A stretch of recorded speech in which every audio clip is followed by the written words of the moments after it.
Humane Society, and I told you I'd be checking in on a daily basis, and I want to introduce you to a little bit of my personal life.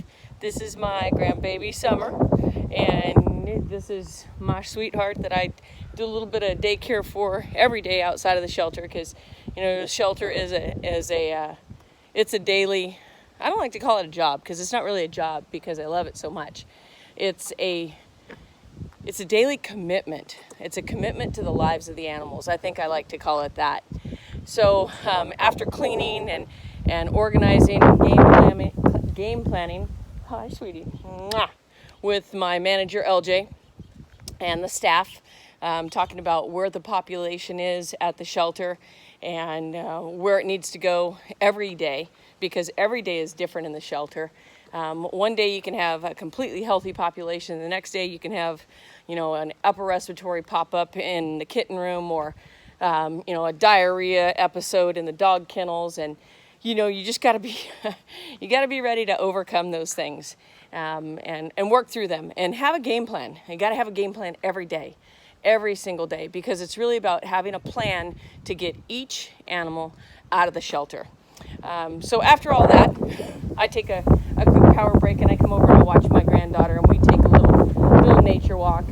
You saw that she came to the shelter the other day, and she's going to be coming to the shelter a little bit more. She loves the animals. Animals are so therapeutic to kids in general, especially special needs kids.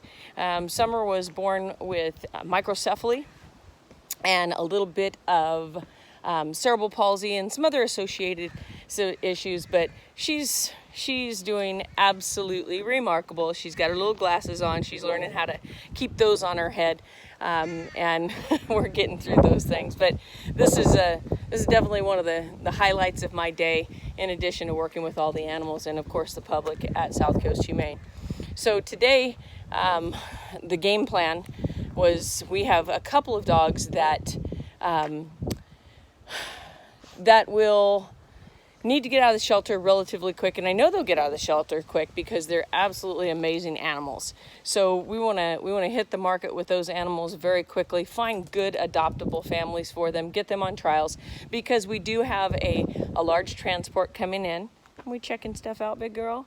We have a large transport that's coming in this weekend, and with that, sanitation is super important at the shelter. Making sure that we are dotting our I's and crossing our T's. Yeah, dotting our I's and crossing our T's, and making sure we're getting everything done at the shelter. So when we have that population come in, I can coordinate it so that I reduce the fear and stress of the new animals coming in, while the animals that are currently in our shelter are also not being stressed out. Stress in the shelter is important to try to limit as much as possible, because that does cause somebody's getting tired. Me too, I'm getting tired too. Reducing behavioral issues, and then also stress can lower the immunities, and that's where you might get a dog that is stressed out and is throwing up or has a little bit of diarrhea. Sometimes on transport, the dogs will get giardia because they get nastiness on their feet or in their water bowls, and assessing those animals and treating them. This one's getting a little bit tired, so I'm going to cut a little bit short today. But do watch this weekend for the new intakes, and that's a whole process in itself. I'm going to talk about the process of intake, what we do when we bring a new animal in, what we have to, it's a process. Trust me, it's a process. And each dog and cat goes through, they go through a process, huh? I like your glasses. They go through a process, and that process has to be completed in order to ensure the safety of the animals. Jennifer Alcorn, South Coast Humane, and this is Summer, and we're going to go ahead and finish our walk, and maybe we'll nod off for a power nap before I have to go back to the shelter. We will see you again soon, and we'll talk about the intake of animals.